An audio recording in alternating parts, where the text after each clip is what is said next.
Right, so I've had to redo this video because apparently the sound didn't upload, so very sorry about that. So this is me trying to re-record yesterday. Oh, I think that was, what was that? That was day 8 yesterday. So I'll start out. So I've moved the camera back so you can see my harness. So it's got a solid front and a solid back. The back is just the same as this but without the arm. It's got 3 big Velcro straps on each side that is tightened up to be very tight around the lower, medium around the middle and light around the top, because you can't push in here because I've broken my sternum and my ribs around the side where you can see the pads here. The centre arm then is an aluminium arm that comes up that spreads out to this gap here, ignore those, and then the horseshoe comes up to hold the chin guard, and then these bent metal arms come around the side, go around the back of here, which is where they're velcroed, and then this wedges in at the base of my spine around the back with a pad on the back, so it holds my head solid where it is in the middle. On a normal day, this takes 5 people to put this on me, and it's about a 15-20 minute job.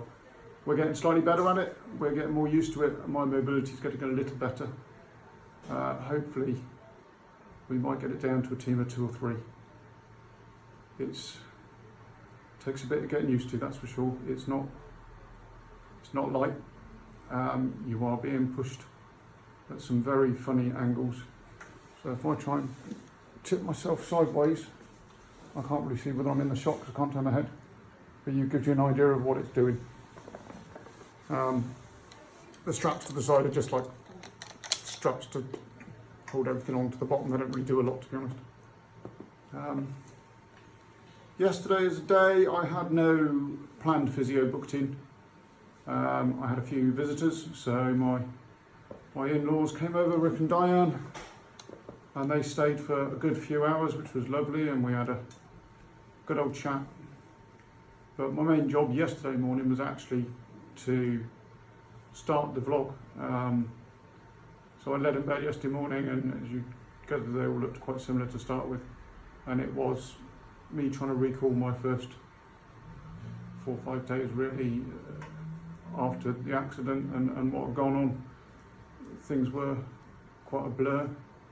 Things have been pretty emotional, I have to say, very emotional. You know, I've got some truly amazing family.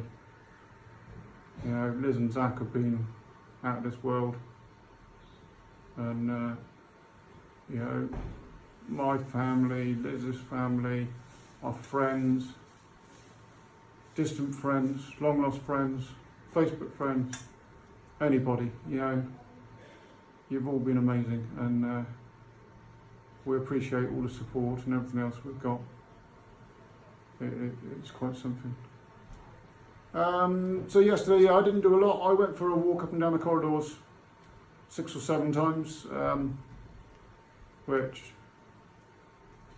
not because I had to, just through pure boredom. I didn't want to stay sitting in this thing all day long. There's only so much daytime TV you can study. It was a good day, it was a good evening. My problem that I had was I was sat here at about 8-9 o'clock last night, and I leant forward to pick my drink up, and as many of you know, but it's now been confirmed, I had a screw loose.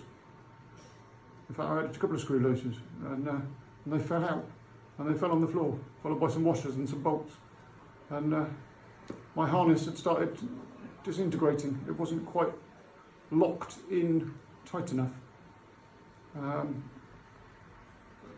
So that was an interesting finish to the day, and they'd actually run out of the medication that they were issuing me. They ran out of it in stock on my ward, so there was an hour's delay getting my medication to me. So by the time I actually got to bed last night, about 11 o'clock, I was writhing in pain. I could describe it as it was not a pleasant day in that side of stuff. But yeah, all in all, not too bad, and it was a quiet, relaxing day yesterday. So, but sorry the first one didn't work with the sound. I'm sure I looked very good, sat there mouthing. But hey, there you go. There's the chat. Thanks very much for watching. Speak to you again tomorrow. Bye bye.